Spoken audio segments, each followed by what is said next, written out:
Hoje o plano eu quero fazer aquele exercício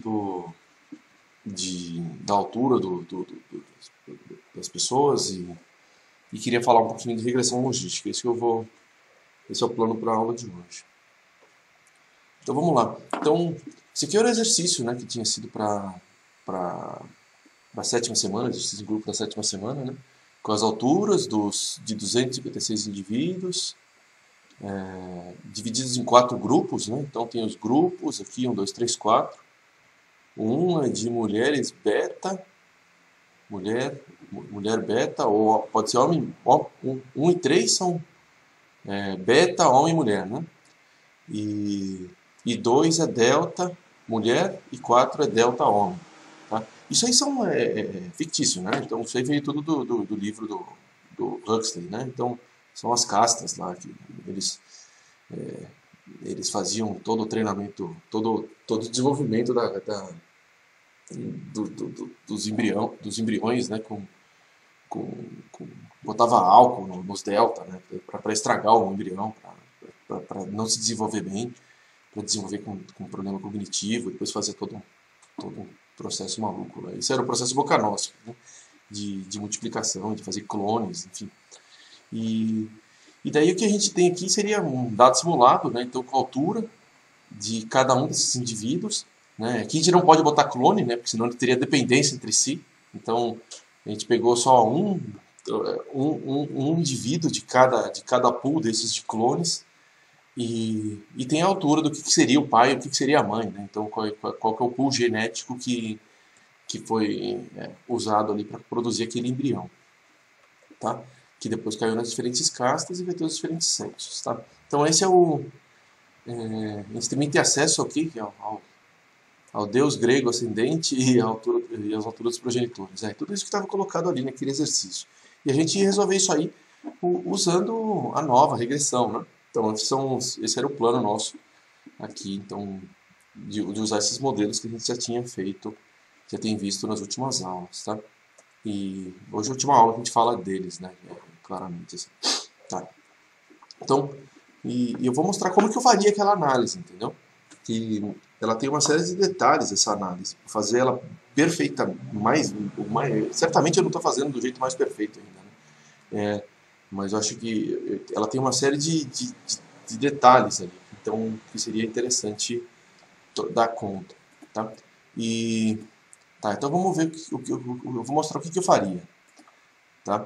Então,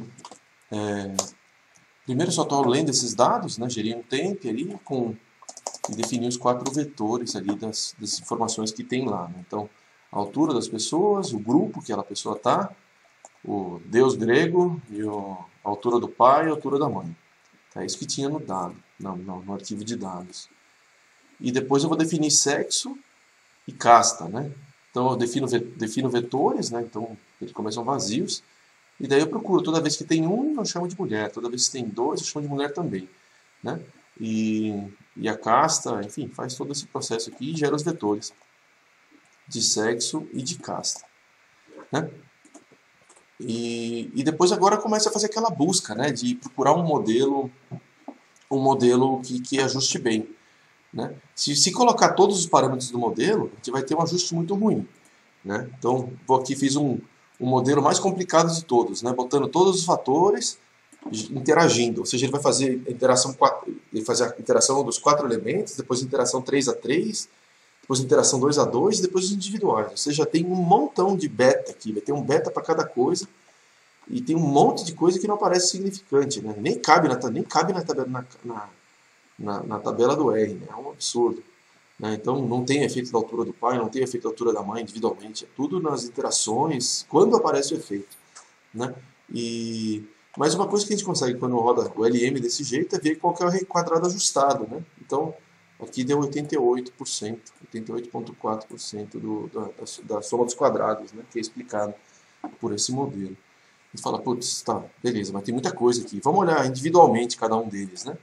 Então, olha a altura só a casta, né? Então só a casta. A casta traz alguma influência? Daí você vê lá, a casta explica 44% da soma dos quadrados. Opa, então esse é um fator que eu vou botar. Tá? Então, e sexo? Tá, sexo explica 5%, 5,6%, 5,7%. Tá, beleza, explica uma parte da minha variabilidade também, vou pôr. Tá? Sexo, já foi, agora não. Qual que é o grego? Qual que é o deus grego? Tá, aqui dá até negativo, tá? Ou seja, individualmente ele não aparece, só se aparecer com interação. Tá? Então eu estou em dúvida se eu vou pôr isso aí ou não. Né? Altura do pai, tá, explica 14%, tá bem. Altura da mãe, explica 20%. Tá, então se eu interagir esses dois aqui, não, interagindo todos, né? Então dava os 84. E se eu não interagir nada, é só botar. Então, aqui interagindo todos, tirando o grego, né? Então eu tinha lá 84, tirando o grego, eu fico com 84 também. Ou seja, não vou botar. Não vou botar toda essa parte dos ascendentes gregos lá. Então já tirei isso do meu modelo. Tá? Isso aqui tudo com interação. Mas e se eu não colocar interação? Se eu botar só efeito aditivo, né? Não botar nada multiplicativo? Né? Será que eu preciso dessas interações? Eu tenho 78, tá? Então tem alguma interação também, né? De 84 com tudo, interagindo, colocando só os efeitos individuais sem interação, eu sair para 78. Ou seja, tem alguma interação aí, tá? Então estamos caçando, a gente vai caçando até tentar encontrar, né? E beleza. Então vamos voltar para aquele caso ali que tem vamos voltar para o caso que tem interação de tudo. E vamos não. Vamos voltar. Onde eu estava? Aqui. Tá, então eu vou voltar para aquele caso que tinha interação de tudo. Ponto 84, beleza. E vamos fazer uma nova disso. Porque a nova ela é mais resistente para esses múltiplos fatores colocados ao mesmo tempo. Né? Ela separa, né? Como jeito que ela faz a média de cada um deles e computa um F nas médias de cada um deles. Né? Então ela é mais resistente a quando você põe um montão de fator. Né? E daí vamos olhar a nova colocando os efeitos multiplicativos. Né? Individuais mais multiplicativos. Então a gente vê aqui os 4 aparecendo bem individualmente. Tá? Depois pai com casta parece que tem, mas é meio fraco. A altura da mãe também tem, mas também não é. Meio fraco, eu digo, não é tão óbvio quanto os outros lá, né? Que não cai na conta. Né? Casta com sexo está muito claro. Casta com sexo, eu falo, cara, então tem uns que são extremamente relevantes, né? Que dá um p-valor que não dá para fazer conta no computador, e tem os outros que ficam meio fraquinhos ali, né? Ele tá botando, só que é um monte de fator, né? Você fala, poxa, a chance de encontrar algum fator quando você coloca lá um monte de comparação aumenta muito, né? E, então, vamos, vamos, vamos botar, não vamos botar todas essas coisas, né? Então, e daí vamos olhar, por exemplo, colocando só esse fator aqui que era muito forte, né? Aquela interação casta-sexo, que era outro que estava com p-valor super baixinho. E vamos ver quanto que é o LM dele, né? Então o LM aqui interagindo tudo era 84,5. Sem fazer interação da altura do pai e de mãe, com tudo, a gente colocando a interação entre casta e sexo, que foi que a gente viu lá que na nova aparecia fortão, né? Cadê? Na nova que aparecia fortão. Aqui, né? Vamos ver quanto que a gente explica com isso. E daí deu 84,1. Você fala, poxa, estou com um modelo muito mais simples, que mudou só lá depois do 84, alguma coisa. Né? De 84,5 foi para 84,1. Eu acho que vale a pena trabalhar com um modelo que tem menos betas. Né? E aqui a gente vai estar com o quê? 1, 2, 3, 4 e o quinto que é a multiplicação. 5 betas, né? Para explicar esse monte de coisa. Acho que é um modelo bacana. Então vamos trabalhar com esse daqui. Tá? Esse aqui é o modelo que a gente usa depois no final. A gente está usando o LM, né? Mas a gente podia, que é para fazer regressão e misturado com a nova. Mas a gente podia até usar uma outra função, que é equivalente, que é a GLM. Né? A gente já viu que a GLM é uma generalização desses modelos de ANOVA e regressão. Tá?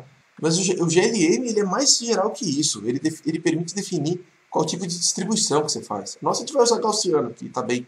Né? Mas a gente poderia usar binomial, Weibull, um monte de distribuição probabilística.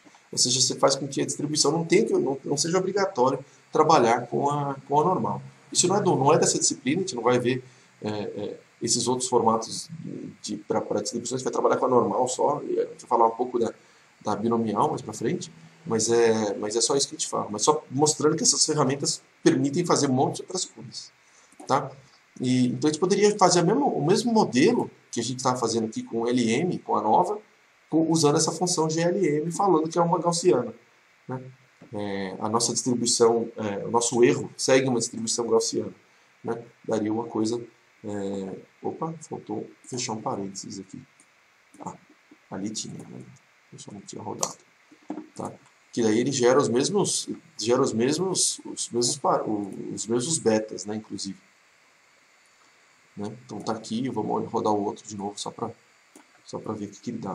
22 o primeiro e 12 o último. Né? Então, tá 22 o primeiro e 12 o último. Só mostrando que por baixo ele está fazendo uma coisa equivalente. Tá? Mas beleza.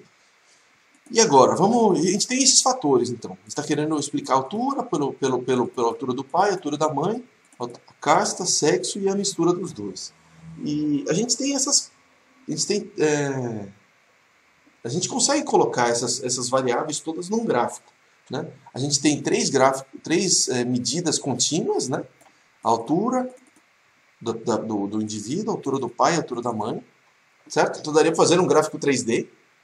Certo? E depois você tem categóricos, né? Que você consegue botar por cores, né?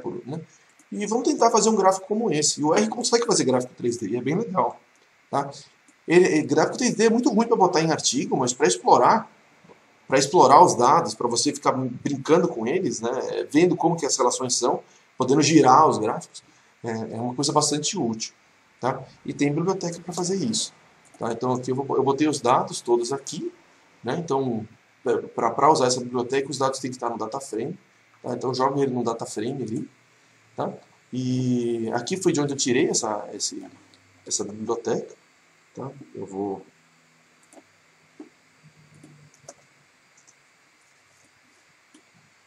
Né? Então, para fazer gráficos 3D de dispersões, né? 3D no R. Né? Então, tem um warning, né? O que usar, o que não usar, é bem legal. Né? Nunca use gráficos 3D de barra. Não faça isso. Isso aqui é gráfico que tem no Excel, né? Pelo menos nas versões velhas tinha. Terrível, não faça esse tipo de coisa. Não traz informação nenhuma além do gráfico 2D. Né? Gráfico de pizza. Tá, nem usa gráfico de pizza 3D, nem pensar, não vale a pena usar gráfico de pizza. A gente não é bom para trabalhar com área ou com ângulo, a gente é bom para trabalhar com o tamanho das coisas, né? Então usa gráfico de barra, normal, né? Não precisa usar gráfico de pizza, né? E gráfico estático é muito ruim, né? Isso aqui você não sabe, gráfico 3D estático, você não sabe de onde vem, você não sabe onde cai cada ponto, a gente não tem visão boa para isso.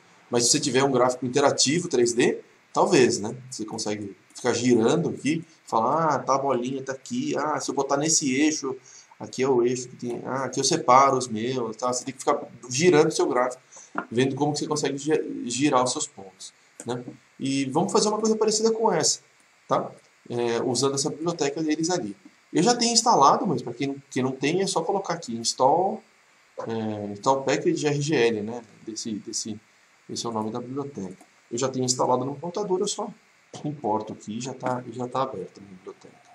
Tá? E eu vou usar... Eu quero gerar 4 IDs de grupo. Tá? Que é o mulher beta, mulher delta, homem beta e homem delta.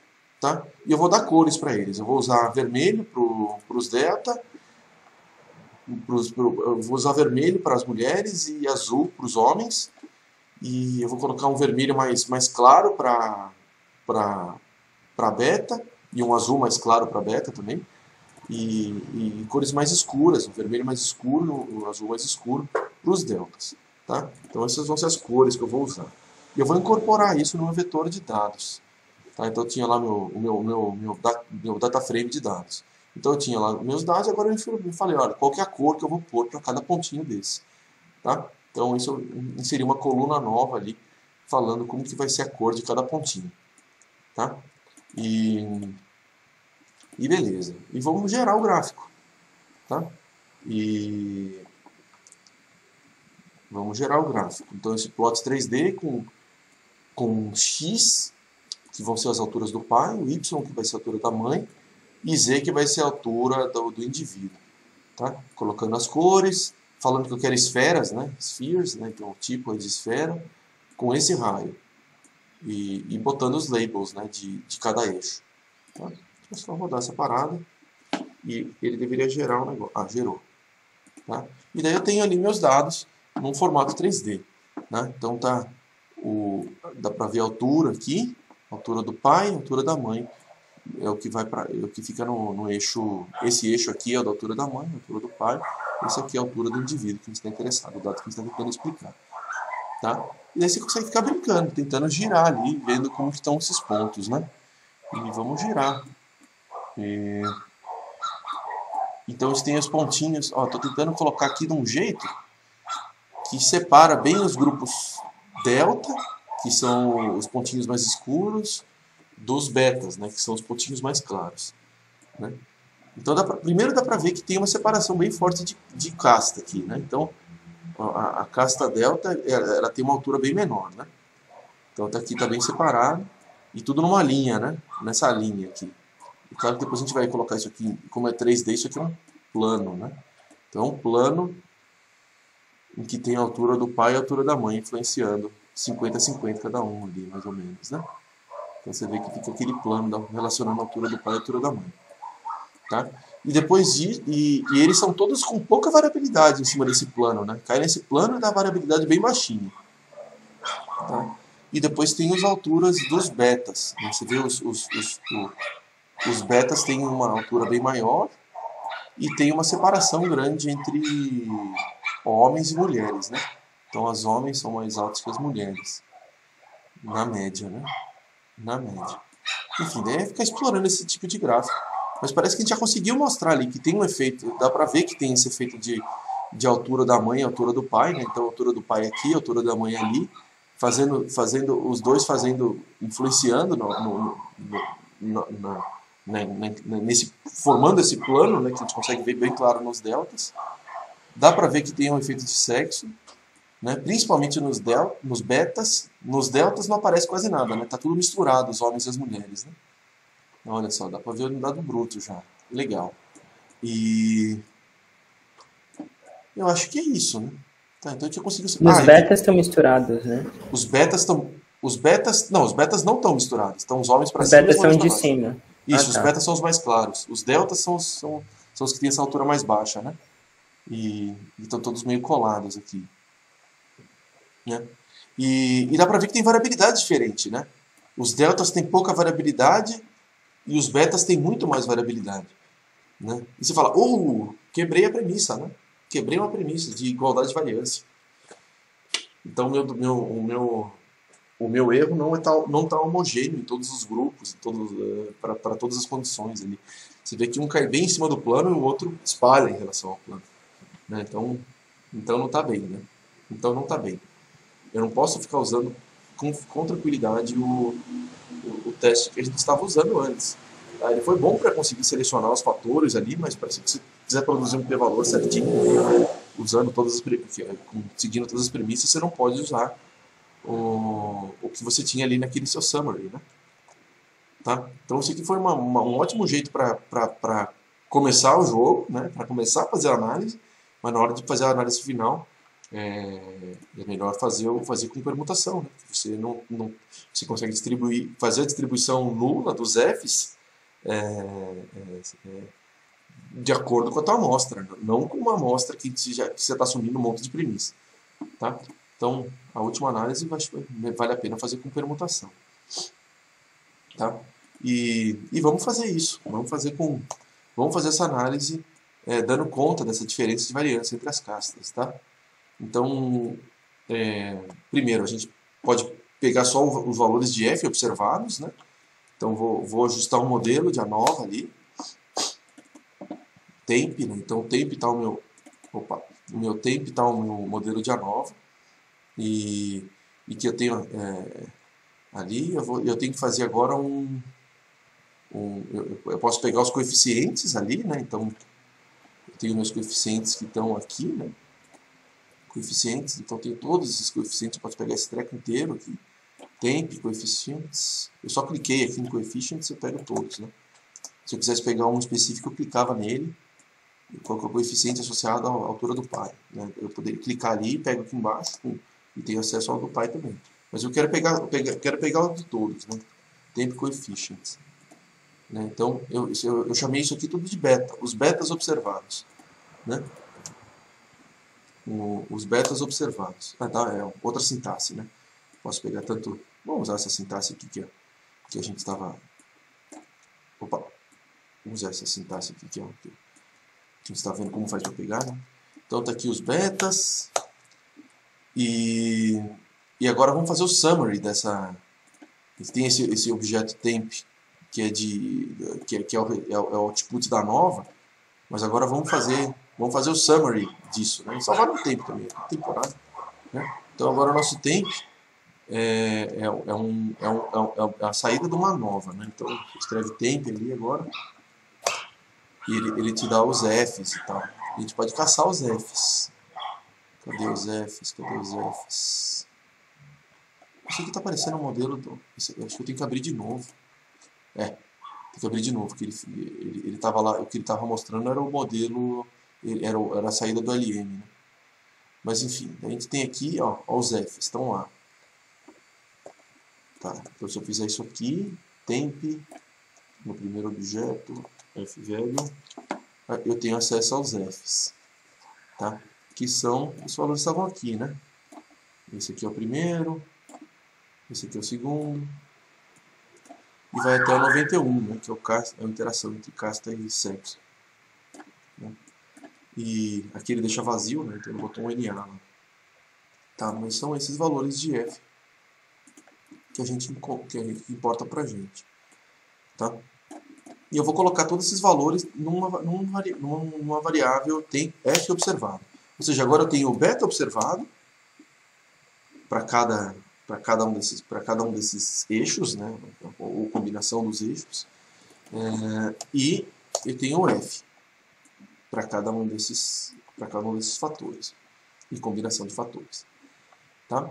E daí eu só vou pegar os nomes, né, falar quais são essas fontes de variabilidade. Eu vou salvar isso num lugarzinho também, só para saber. Então é a altura do pai, a altura da mãe, casta, sexo, interação entre casta e sexo. E o último é residual, que vai jogar fora, né? Não faz sentido fazer um F disso. E beleza, então temos tudo que foi observado.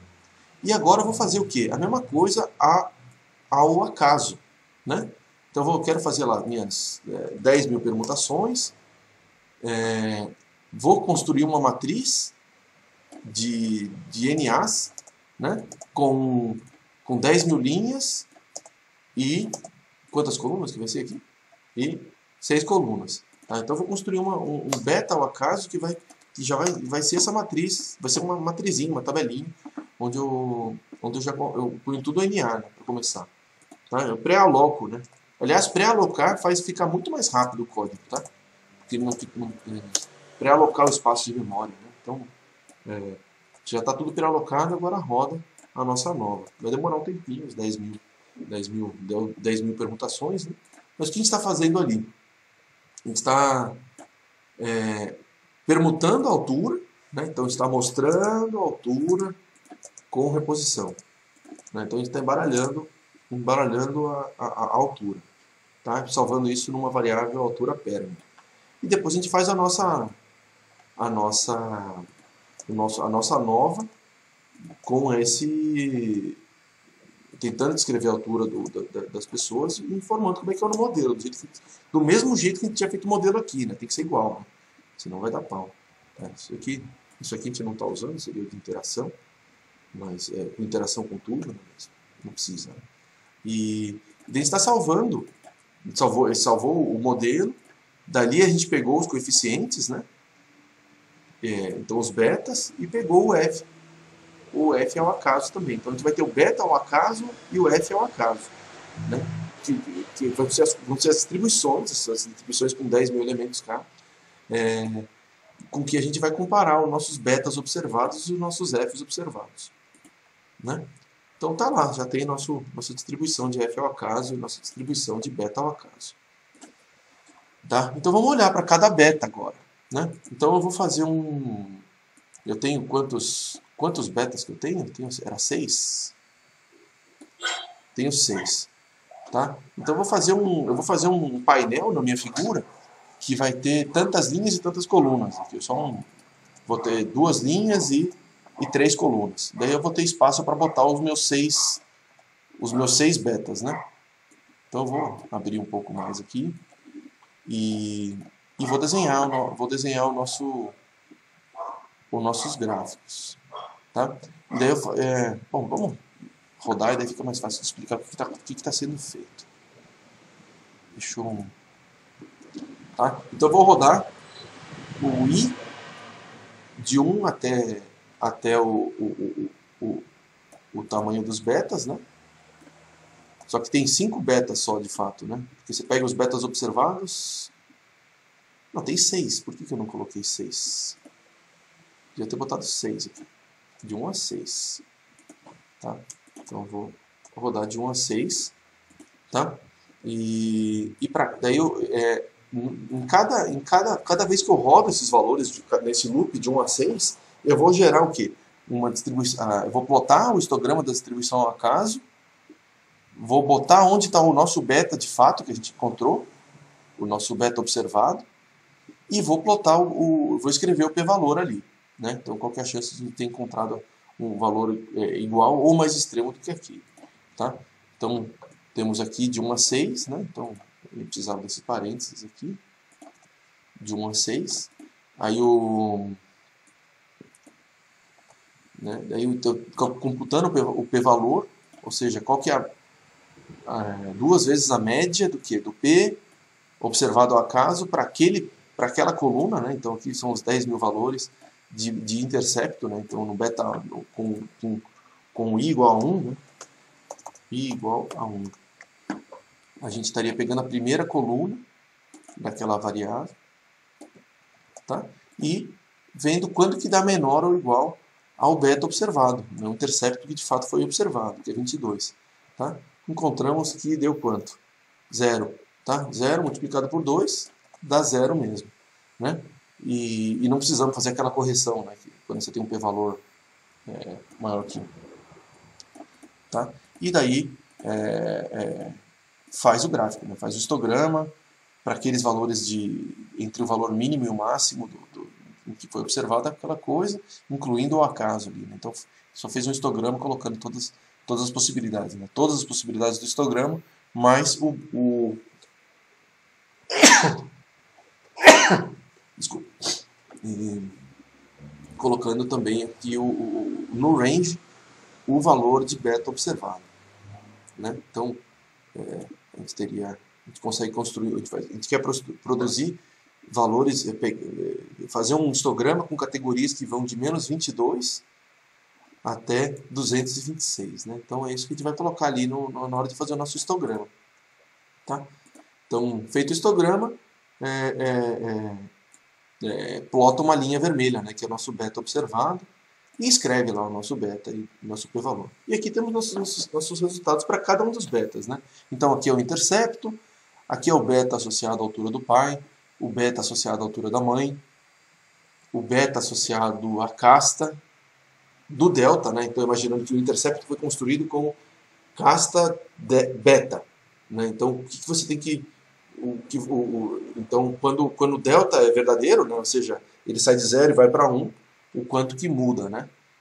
Então quanto que muda? Ele muda quando vai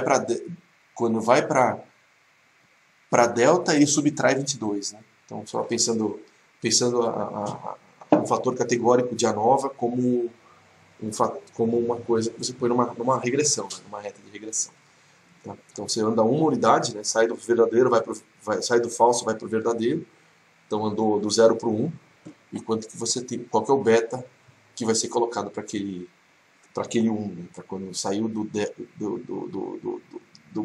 saiu do beta e foi para o delta. Né? Então subtrai 22 centímetros ali, né, na altura. Tá? Aí depois o que? Para sexo, né? Então começa com um homem, né? Então daí quando quando aparece mulher, faz um beta que subtrai 13 centímetros. Tá? E depois tem uma interação. Quando vai para delta mulher, o beta é somado 12. Quando vai para o que é isso aqui? Casta delta, sexo mulher. Não deveria ser menos. Ah, porque ele já tinha subido, ele já tinha subtraído, né? Quando era delta e subtraído quando era mulher. Mas quando ele. Não, não é isso ainda. Não entendi. Tá, teria que pensar um pouquinho mais aqui. Mas enfim, conseguimos construir todos os nossas distribuições ao acaso de cada um dos fatores, né? De cada um dos preditores. Então, temos ali que a gente teve efeito de todos, né? Tudo, a gente já colocou o modelo com todas as coisas que eram importantes. E daí a gente tem lá os betinhas associados a cada preditor. Né? E isso aqui, então, é para olhar os betas. Né? Mas a gente poderia fazer a mesma coisa para os Fs, certo? Os Fs que são mais uma saída de ANOVA. Né? E, então, a gente estava rodando ali, ó, a gente está olhando o F pro fator altura do pai, pro fator altura da mãe, pro fator casta, pro fator sexo e para a interação entre eles. E você vai ter a sua distribuição F ao acaso, aqui você vê que ela cai tudo bem pertinho dos valores baixinhos, né, cada um delas, e os nossos F são todos gigantões, né, ou seja, a gente consegue explicar, está sempre explicando um montão por esses preditores. Né? E deu tudo p-valor zero ali, deu tudo, ou seja, apareceu tudo, todos esses fatores são efetivamente importantes. Tá? E daria tudo p-valor, então, que não consegue ser computado por computador. Né? Então, dentro das nossas 10 mil simulações, 10 mil permutações, não apareceu nenhum caso acima dos Fs que a gente observou. Né? Então, a gente põe p-valor zero, né? Para permutação faz sentido, né, ter p-valor zero. Né? Nunca aconteceu. Mas se você colocar essas distribuições analíticas, sempre vai ter apesar de ela nunca chega nunca vai ter área zero. Né? Então eles colocam geralmente um p-valor menor do que tanto, né? que é o output das funções nativas do R, né? para fazer essas coisas. Sempre dá um p-valor menor do que um número extremamente pequeno. Né? Mas para a gente efetivamente é zero, né? Usando permutação. Tá? Esse seria o caminho que eu faria ali, de conseguir visualizar o dado e depois de aplicar um teste não paramétrico, né? Então usando um teste de permutação, produzindo os nossos Fs ao acaso pela permutação. Né? Então eu não estou assumindo a distribuição analítica F. Tá? Esse é o caminho, então, para resolver quando você não segue premissas, né, de igualdade de variância, por exemplo. Tá? Então, é sempre colocando... Você só permuta a sua medida. Né? Então, você deixa tudo comutável, todas as combinações dos seus preditores, ou seja, os N's vão ficar todos preservados e tal. E a única coisa que você colocou ali foram medidas ao acaso. Né? Então, você vai manter a sua distribuição, você vai manter os seus valores, só que você vai embaralhar eles todos, quebrando todos os efeitos. Né? Então, você mantém os seus N's de cada coisa, então você vai manter os graus de liberdade, aquelas coisas todas, mas colocando as suas alturas todas ao acaso. Constrói seus F's ao acaso, seus betas ao acaso. Tá? Então era desse jeito que eu faria essa análise, né? E eu não estou esperando que ninguém fizesse desse jeito não, tá? Esse aqui seria o jeito que eu faria. Eu tenho certeza que se jogar na mão de alguém que faz análise ainda de um jeito mais elegante, você certamente encontraria alguém que faria essa análise de um jeito mais elegante. Tá? Mas esse aqui seria o jeito que eu faria. Tá? E beleza, então acho que a gente matou GLM, né? Matou essa parte de ANOVA e regressão, pelo menos, trabalhando com esses dados com fatores categóricos, fatores contínuos e combinação entre eles, resolvendo inclusive para casos em que não tem igualdade de variância. Tá? Mas sempre trabalhando com efeitos lineares. Né? A gente viu ali que produzia sempre um plano, né? Então é tudo com efeitos lineares. Beleza. Então, vamos para a próxima parte da aula, que é essa parte de regressão logística, tá?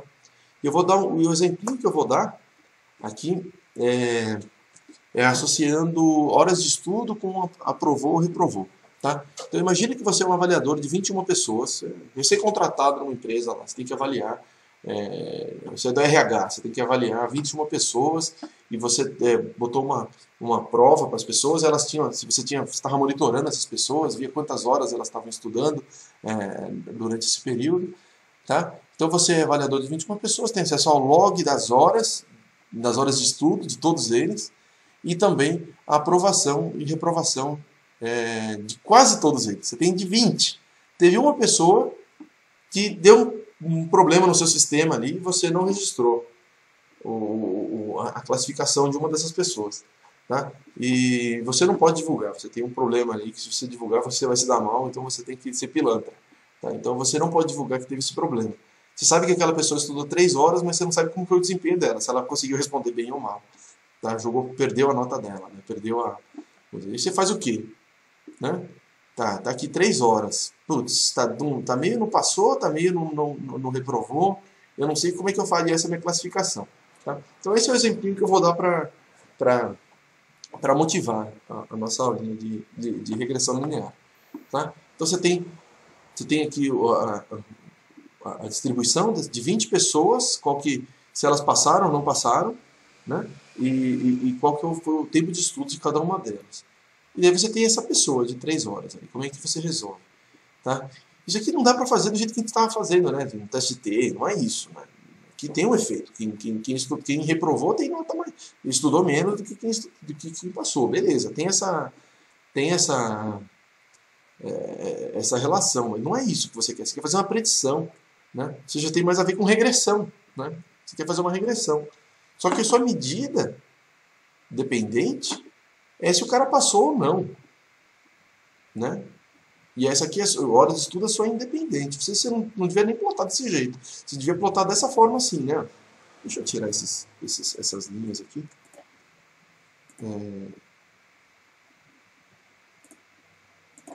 Tá. Você devia plotar os seus dados dessa forma aqui. Ixi, peraí, me perdi. Você devia plotar os dados dessa forma aqui. Então, o número de horas que essa pessoa estudou, né? O número de horas que essa pessoa estudou e se ela passou ou não passou. Né? Passou igual a 0 ou passou igual a 1. Né? Então você vai ter um... E daí você olha aqui o seu 3. Aqui, na verdade é o mesmo dado que tinha antes. Né? É o mesmo dado que tinha antes, só está invertido os eixos. Aqui está em inglês, mas é bobagem. Né? Ou seja, é a mesma coisa. Aí você pode fazer o quê?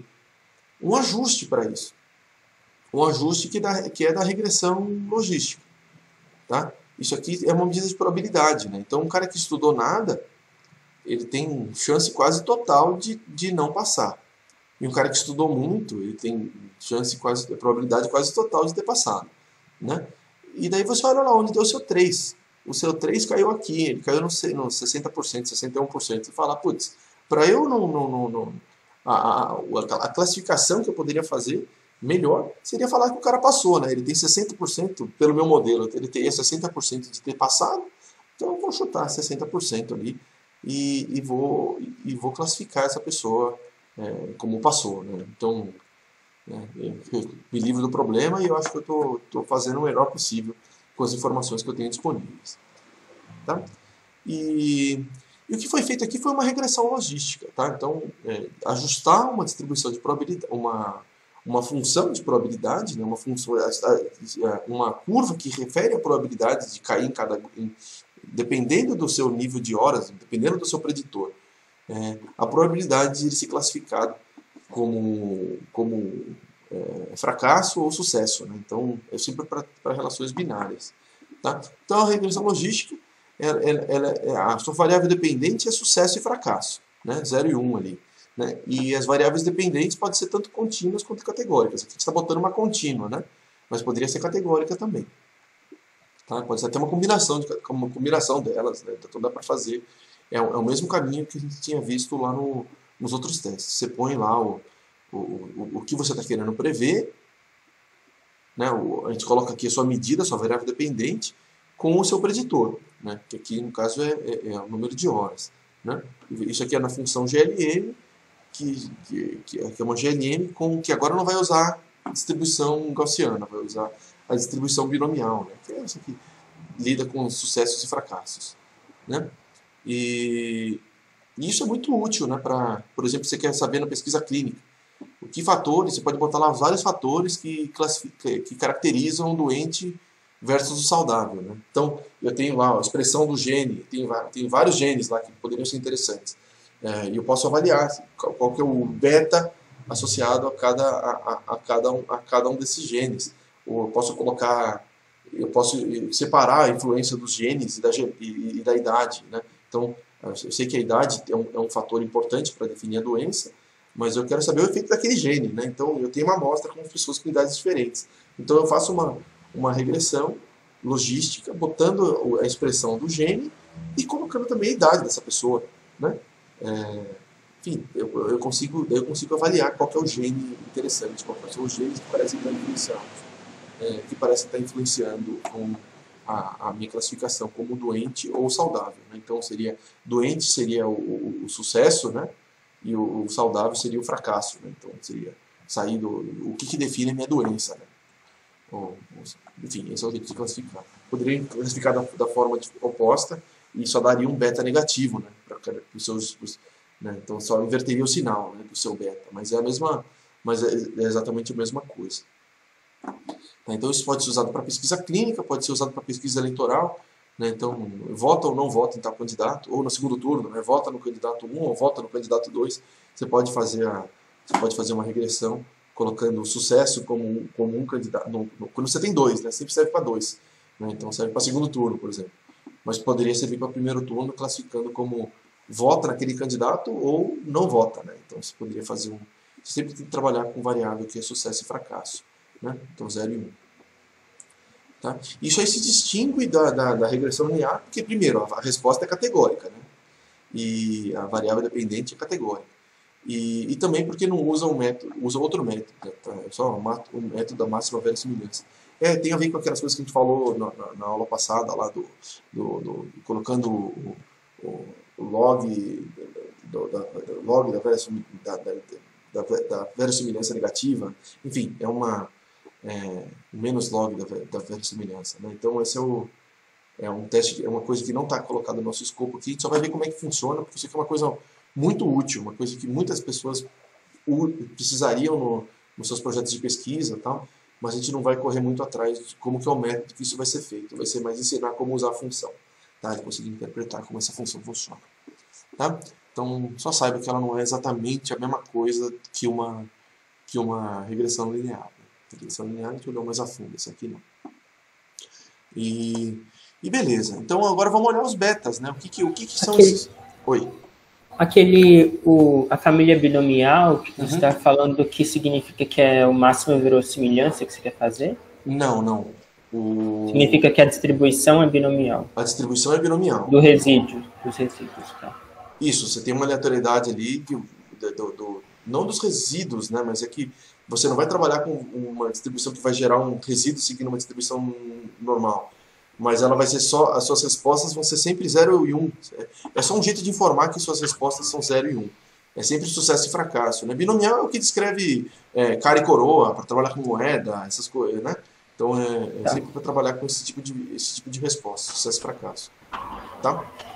E daí, para conseguir entender o que são esses betas aqui, né? Então você tem um intercepto, um beta 0, um intercepto e um beta 1, um beta associado ao seu preditor hora, né? Então você tem um beta 0 e um beta 1, por exemplo, aqui.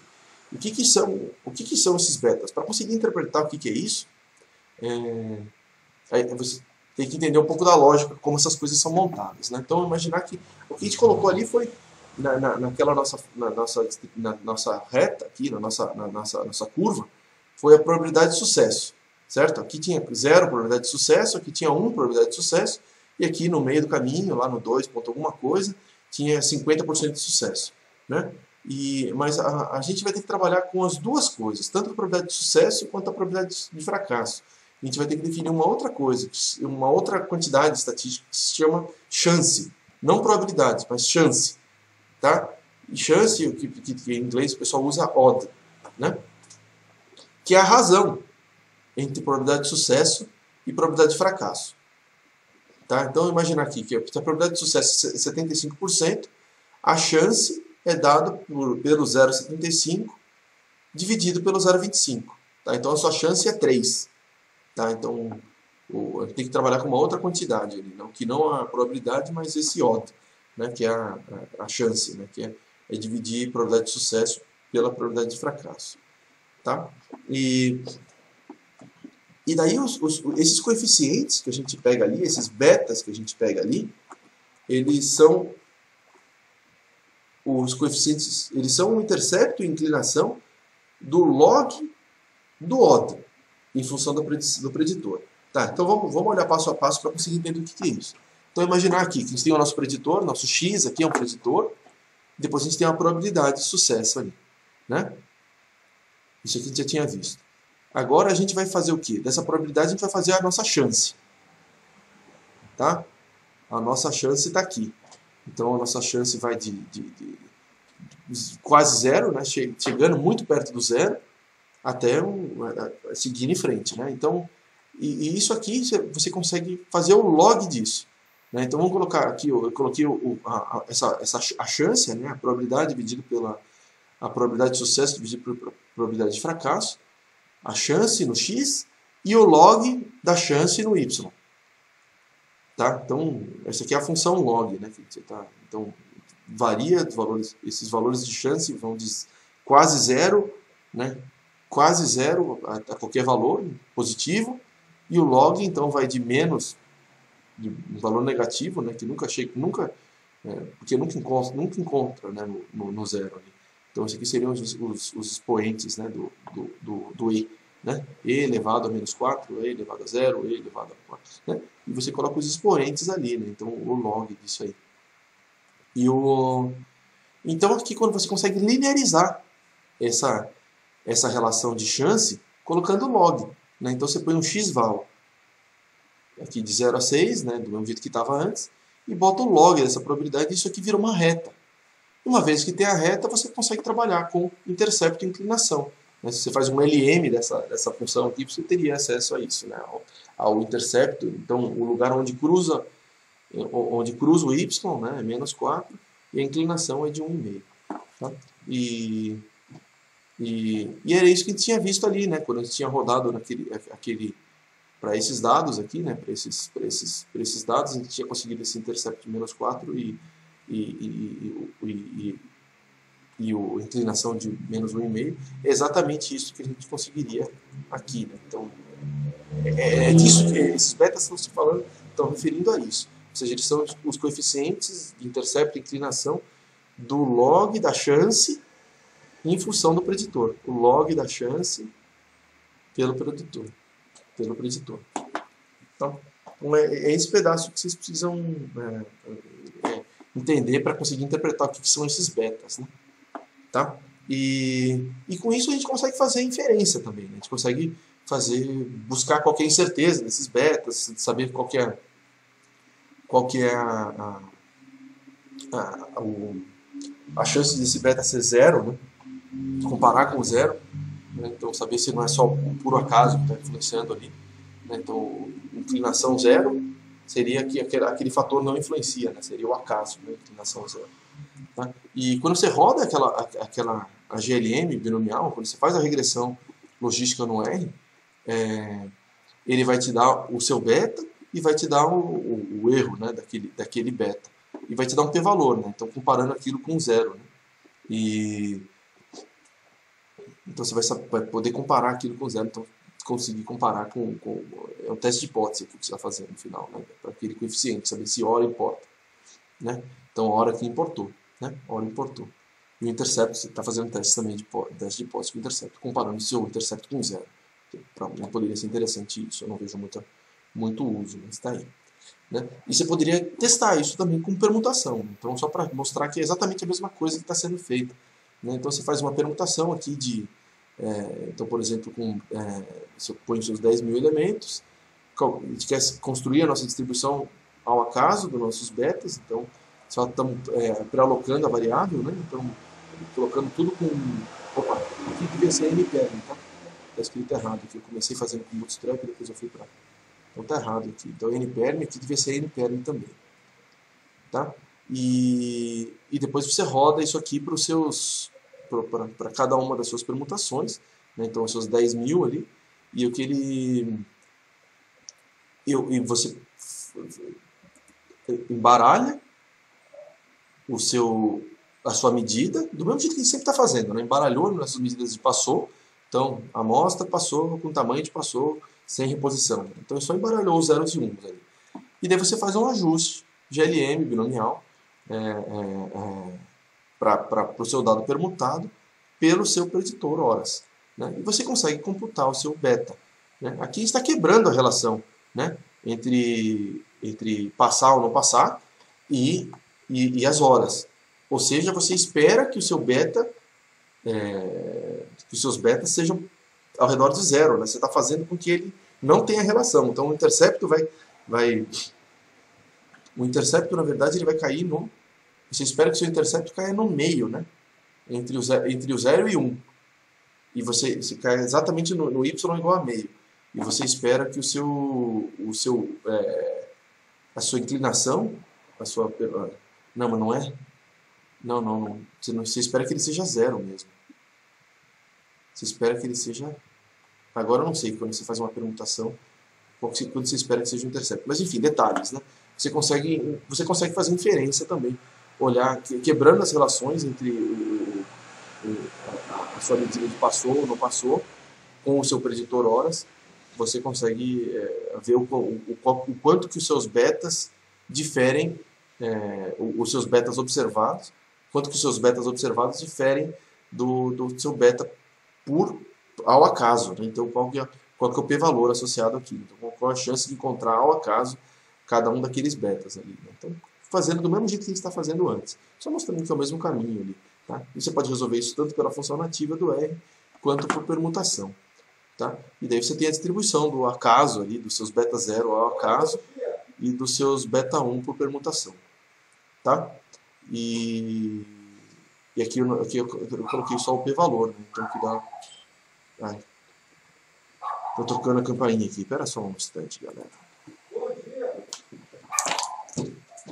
Oi, cara, eu tô dando uma aula aqui, não posso falar agora, me desculpa. Valeu.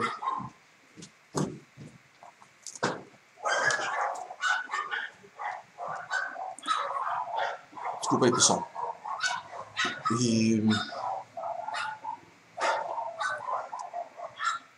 Então temos a distribuição ao acaso, temos aonde caiu o nosso beta observado, com o p-valor associado. Tá? E beleza, então a gente já viu qual era a definição de regressão logística, sabemos interpretar o que são esses betas, e agora conseguimos saber qual é a incerteza disso para fazer teste de hipótese, para fazer inferências sobre uma população. Então saber se aquilo ali é só o acaso mesmo, que seria uma propriedade da nossa amostra, ou se provavelmente aquilo se refere a uma relação efetiva, dado para além da nossa amostra, né, dado para a nossa população. Tá? E por último a gente consegue saber quanto que é a eficiência dessa regressão. Tá? Isso aqui é um último passo ali, saber, poxa, essa regressão aqui, eu não consigo calcular um R quadrado dela, né, para saber o quão bem é prever os meus resultados globalmente. Mas eu consigo fazer um outro método que permite chegar mais ou menos no mesmo resultado, tá? Que é aquele de validação cruzada. Tá? Então a gente vai fazer uma validação cruzada. Não é que a gente tinha feito lá naquela aula que a gente analisou os dados de altura, muito tempo atrás já, foi uma das primeiras aulas, em que a gente produzia as hipóteses, a gente produzia as hipóteses num conjunto dos dados, depois a gente testa no outro conjunto de dados. A gente faz a mesma coisa aqui, esse processo de validação cruzada. Tá? Então, primeiro a gente tinha feito aquela coisinha besta, aquela classificação para uma pessoa, né? Então, aquela pessoa que estudou 3 horas, qual que é a chance, com base na nossa regressão logística, depois de ter passado 3 horas, a probabilidade de sucesso dela era 61, ou seja, 61% é maior do que 50%, ou seja, passou, né? Então, vou classificar como passou. Essa é a decisão que eu posso fazer, que eu vou estar com menor chance de cometendo um erro, tá? Mas e se eu quiser saber qual que é a porcentagem de acerto da classificação como um todo, como globalmente, né? Essa minha regressão aqui, qual que é a qualidade dessa minha regressão? Tá? Qual que seria o R quadrado dessa minha regressão? Eu não consigo computar R quadrado, mas eu consigo avaliar quantas vezes eu acertaria, tá? Então, usando essa mesma lógicazinha que a gente tinha visto antes. Tá? E isso aqui é esse procedimento que a gente chama de validação cruzada, que tem um tipo específico de validação cruzada, que é essa leave one out, né? Que é deixa um de fora. Tá? Então, a ideia que é? Você tem o seu dataset aqui, o seu dataset tinha, por exemplo, 8 medidas. Tá? E você vai fazer várias predições com base em todos os elementos menos um. Então, você usa os vermelhinhos para treinar o seu modelo. E você vai testar no que está faltando. Ou seja, você vai conseguir fazer o julgamento para aquele que está faltando com base nos demais. Tá? Então, aqui você teria, então, 8 respostas. Né? Então, 8 respostas 0 ou 1. E ver o quanto que daquelas 8 respostas deram exatamente iguais ao que você já tinha a priori, né? No seu dado. Aqui a gente tem 20 pontos, né? Então a gente tem 20 pontos, a gente vai treinar com 19 e testar com o ponto restante. Né? E faz isso para cada um dos pontos. Né? Então a gente consegue fazer um rating, ali, qual é a eficiência da nossa classificação, quão boa ela é. Tá? Então, eu vou construir, do meu jeito que um vetor passou, eu vou fazer um vetor passou para a nossa classificação, do leave one out. Né? Então passou LO. Né? E eu vou chamar todo mundo inicialmente de 0, ou seja, todo mundo não passou, a priori. Né? Então eu defini a variável tudo como 0, não passou. E depois eu vou rodar para cada elemento, que eu vou deixar de fora, para cada um dos 20 elementos, né? E eu vou selecionar o quê? Todos menos aquele. Né? Então se eu vou rodar aqui o L igual a 1, né? Então eu vou procurar dos elementos que vão de 1 a 20, qual que é diferente do 1. Né? Então ele vai colocar do elemento 2 até o 20. Né? Então na primeira iteração. Na segunda iteração ele vai colocar o 1 e depois ele vai colocar do 3 até o 20. Né? Ou seja, ele sempre vai colocar todos menos 1, todos menos aquele que eu estou testando. O que eu estou testando é o L que eu estou rodando aqui. Né? Então ele vai rodar do L de 1 até 20. Tá? Então os índices que ele vai pegar para fazer a regressão são todos menos aquele. Né? E ele vai fazer o que então? Ajustar o modelo de regressão logística, colocando os dados de quem passou para aquelas posições que a gente selecionou, com base nas horas, né? Aquelas que a gente separou. Né? Então, esse é o nosso modelo. E daí a gente vai construir um beta 0 e um beta 1. Né? Então, o nosso intercepto e o beta associado ao número de horas. Ali, né? E são essas duas coisas que eu estou salvando. E depois eu calculo a probabilidade de sucesso. Né? Eu procuro a probabilidade de sucesso colocando esses betas, né, que eu tenho ali para aquele valor de horas do que eu estou testando. Então, para o primeiro cara, ele tem lá se ele passou ou não passou e qual que foi o número de horas que ele estudou. Então, eu estou calculando a probabilidade de sucesso para aquele cara L, né? Então, o cara 1 aqui, no primeiro caso que a gente está rodando essa interação. A gente vai chegar numa probabilidade de sucesso. Se essa probabilidade de sucesso for maior que meio, né, do mesmo jeito que eu tinha feito aqui, se a probabilidade for maior que meio, eu vou atualizar o valor daquele fator passou o leave one out. Ele vai deixar de ser 0 e vai ser 1. Né? Se não acontecer isso, ele vai continuar sendo 0. Tá? Vou rodar isso para cada uma das pessoas. Né? Para cada uma das 20 pessoas que eu tenho o dataset completo. Né? Então, e depois eu só calculo a porcentagem de vezes que eu acertei. Né? Então, quando que o que eu classifiquei pelo Live One Out é igual ao que de fato aconteceu. Quando essas coisas são concordantes, vai ser true. Né? E eu consigo calcular a porcentagem de vezes que deu true. E deu 75%. Tá? Então o meu classificador aqui, ele acerta, eu espero que ele acerte 75% das vezes globalmente. Tá? Então essa é a qualidade da minha classificação, a minha eficiência da classificação. Tá? E é isso. Vamos dar uma olhadinha agora no R, passando por todos esses passos aí. Tá? Então vamos lá para o nosso código aqui, a parte de regressão logística. Tá? Então vamos limpar tudo. Eu vou começar com os dados, né? Então eu tenho os dados de horas, e se passou ou não passou, os zeros e uns, né? E vou plotar do jeito que a gente está acostumado a fazer, aquele ploto medida e grupo, né? Como se fosse um grupo que reprovou e o grupo que passou. Tá? Então aqui o número de estudos, o número de horas de estudos, o número de horas de estudos de pessoas que reprovaram e que passaram. Mas não é desse jeito que a gente vai trabalhar, né? A gente vai trabalhar com o que é variável dependente e independente, está errado aqui, né?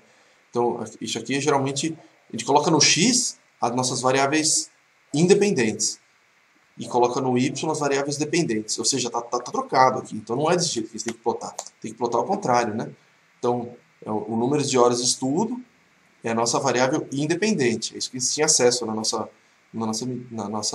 modelo, que resulta naquela medida 0 ou 1. E passou ou não passou. Tá? E beleza. Vamos fazer esse gráfico menorzinho assim, fica até melhor, né? E agora vamos rodar a nossa regressão logística. Tá? Então é um GLM do y previsto pelo x na família binomial. Tá? O nosso y passou ou não passou. O nosso preditor, o nosso x, é no número de horas. Tá? Ajustamos o nosso modelinho fit. Ele constrói um modelinho parecido com as outras coisas que a gente está acostumado. E agora a gente pega aqui o summary do nosso fit. E a gente vai ter lá os nossos betas, por exemplo. Né? E qual que é a chance daqueles betas, o p-valor daqueles betas. Né? Então, esse horas aqui, ele tem um p-valor baixinho, ou seja, é bem provável que ele seja, ele tem 1%, 1,6% de chance de ter acontecido ao acaso. Né? Ou seja, a gente rejeita a hipótese nula de que horas de que horas não influenciam. Né? Então, que horas o efeito de horas é ao acaso. A gente rejeitou esse efeito. Rejeitou isso aqui. O intercepto a gente rejeitou também, que ele é zero. Né? Que o intercepto é zero. Também é um outro teste de hipótese ali. Mas o que está interessado para a gente, o que tem mais significado aqui, é ver se as horas importam. Né? Tá, então hora é uma coisa que prevê o seu resultado, né? Prevê a resposta, passou ou não passou. Tá? E tá feito aí. Tá? A gente pode caçar depois, pegar esses betas, né, por ali. Né? Então a gente poderia procurar dentro do nosso fit ali quais são os coeficientes. Né? A gente poderia pegar por ali. Né? Pega por aqui, dá um Ctrl+C nesse. Ctrl+C, você chega no seu valor o menos 4. Mas enfim, só salvamos os nossos beta 0 e beta 1. Né? Então nosso intercepto e nossa inclinação. Nosso intercepto e a inclinação associada a horas. Né? Sempre lembrando que essa inclinação não é exatamente não é a inclinação da probabilidade, né? É a inclinação do log da chance. Então vamos lá entender o que é esse log da chance.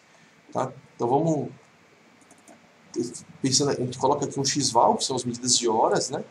E a probabilidade associada que a gente conseguiria tirar desses betas, né? Que é essa equação complicada aqui. E com isso a gente constrói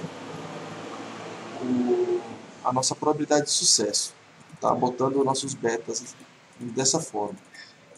Tá? Ele está colocando exponencial, que é o inverso do log. Tá? Mas é só a álgebrazinha para conseguir dar conta disso. Tá? Então a gente tem a probabilidade de passar descrita por essa sigmoide, essa curva em vermelho. Tá? E a probabilidade é esse treco que veio daqui, né? É o nosso y chapéu, que é a nossa probabilidade de passar ou não passar. Então, vou chamar de probabilidade, vai ficar mais fácil para a gente. Tá? E vou plotar o quê? O nosso x valor, nosso número de horas, associado à probabilidade de sucesso. Tá? E agora eu vou transformar, ao invés de plotar a probabilidade, eu vou plotar a chance. A probabilidade de sucesso dividido pela probabilidade de fracasso. Tá? Que daí cai naquela curva que cresce exponencialmente. Tá? E a gente faz o log dela. Né? A gente faz o log dela. Só para mostrar como que é a relação log. Então a gente vai colocar no x, chance. No y, o log da chance. Né? Então só a função log, como que ela é. Né? E aqui a ideia então é conseguir linearizar essa função. Né?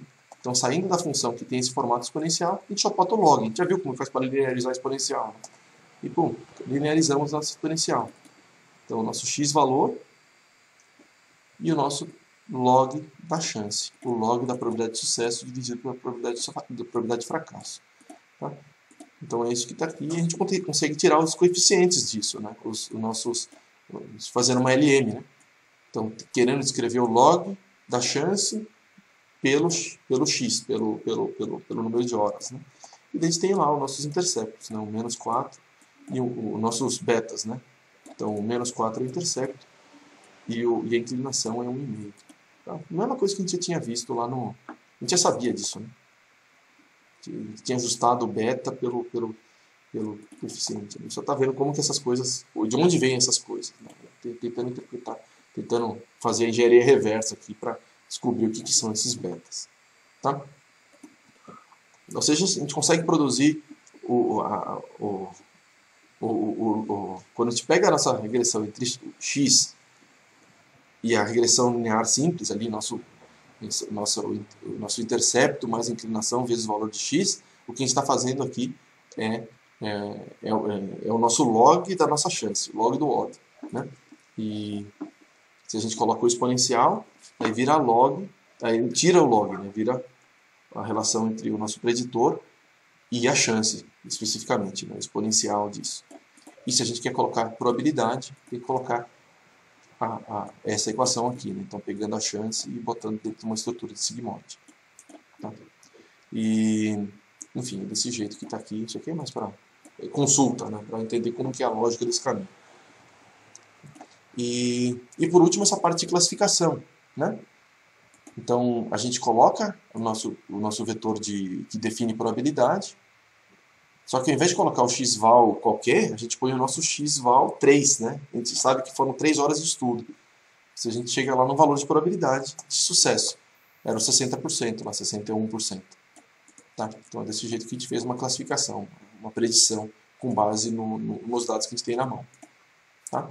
E aí aquela parte de inferência, né? Então GLM, faz um fit, a gente consegue chegar nos nossos p-valores para cada coeficiente, para cada beta.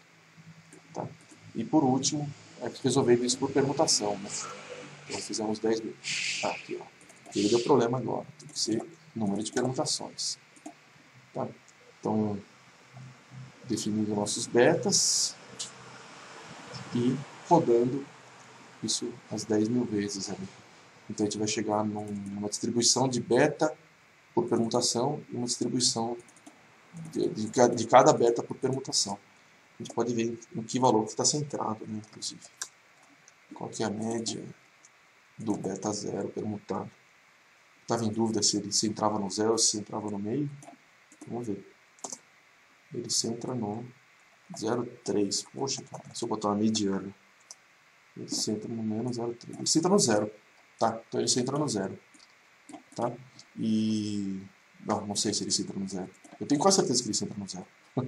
Alguém que é bom de matemática, ele resolve essa questão para mim, por favor. Mas não tinha feito o intercepto, tinha dado que ele era significativamente diferente de 0? Esse aqui de cima, sim, né? Esse aqui ele estava fazendo com um intercepto diferente de 0. Eu acho que deve ser diferente de 0 mesmo. Né? Mas não foi esse valor que eu encontrei nem na média, nem na mediana do permutado. né, da distribuição permutada.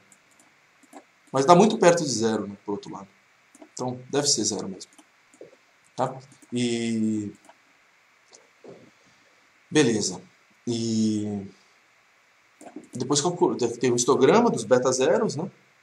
Então, você vê que ele está pertinho do zero mesmo, no caso aqui também.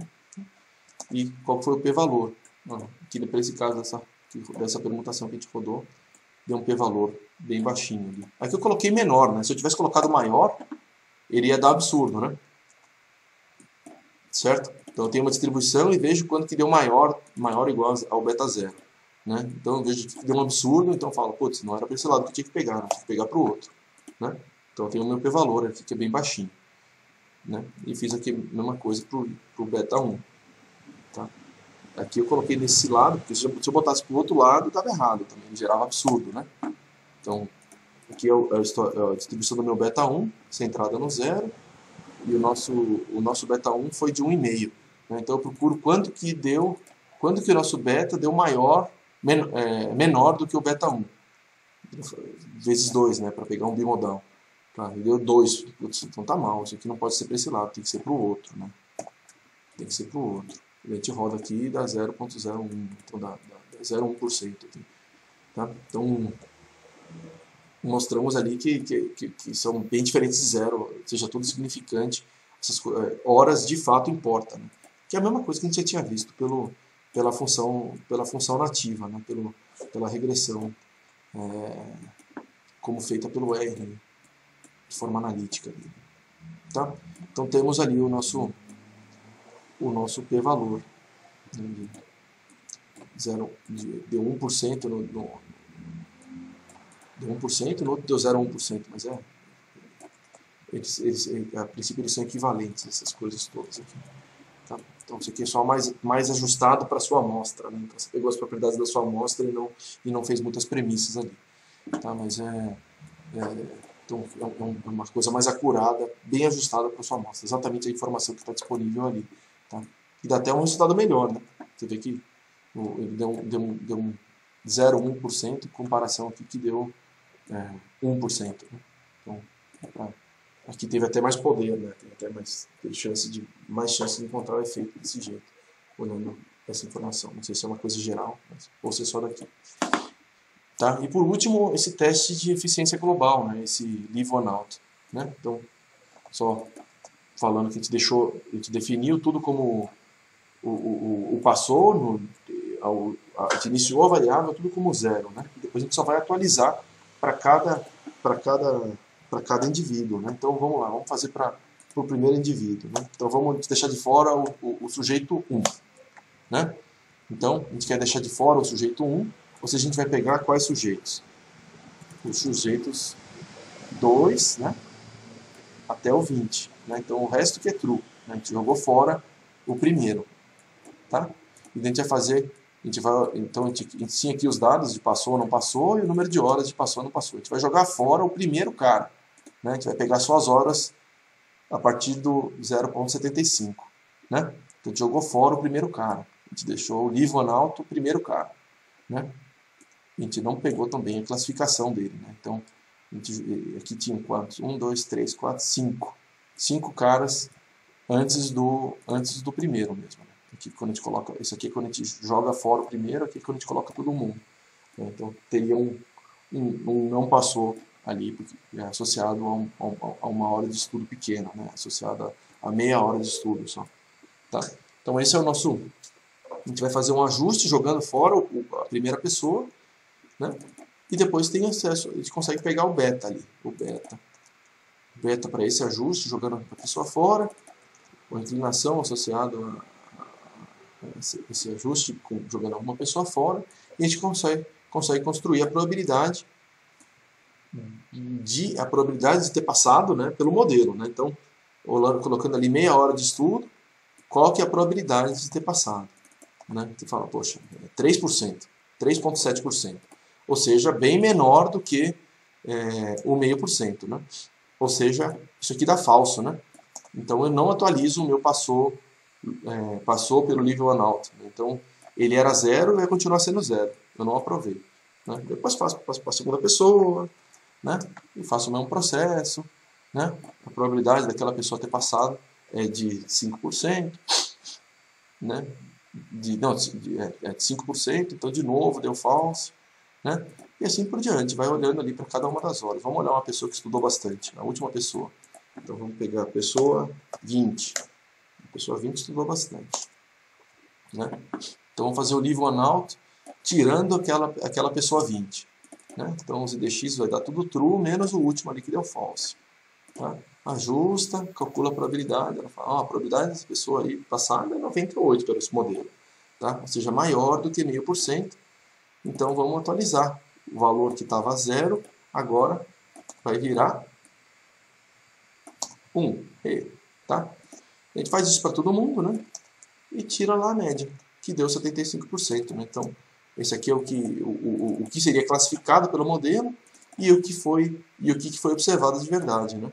Então, aqui ele dá para ver que ele erra. Né? Então, vamos olhar as horas ali. Horas. O vetor de horas. Né? Então, o vetor de horas. Então, vamos fazer um plot de horas pela classificação nossa, né? Se passou ou não passou pelo leave one out, né? Então, tudo que está abaixo do 50%, né? Ajustando uma curva ali, tudo que está abaixo de 50% ele chama de 0, tudo que está para cima do 50% ele chama de 1, né? Então, esse aqui é a nossa classificação. E ao passo que o nosso dado de verdade é isso aqui, né? Então, tem uns pontinhos para lá, uns pontinhos para cá, um pouquinho mais ruidoso, né? Tá? E podemos avaliar, então, a classificação média. Né? Então, avaliar quão boa é a nossa classificação. Tá? E esse aqui é o princípio básico de classificadores, né? O aprendizado de máquina. Né? Fazer uma classificação pelo aprendizado de máquina. Tem que pegar um aprendizado de máquina bem simples, né? Que é o regressão logística. Né? E até tem uma engraçadinha, né? Que o pessoal chama de aprendizado de máquina, ou data science, né? Chama um monte de coisa. Tem um gráfico, tem um meme bem bonitinho. Será que eu acho aqui? Não vou achar. Achei. Que é esse, né, que é estatística e data science, né? Tudo a mesma coisa, só bota um terninho no monstro aqui, mas é tudo estatística, né? Essa é a ideia. Tudo estão brincando com estatística, tudo está brincando com inferência, né? Inferência estatística, isso. Tá? E beleza, matamos mais uma aula aí. E fizemos a última aula dessa de correlação e regressão. Mostramos primeiro, então, o GLM usando permutação, e depois mostramos regressão logística, dando alguns elementos ali de como fazer classificadores e tal.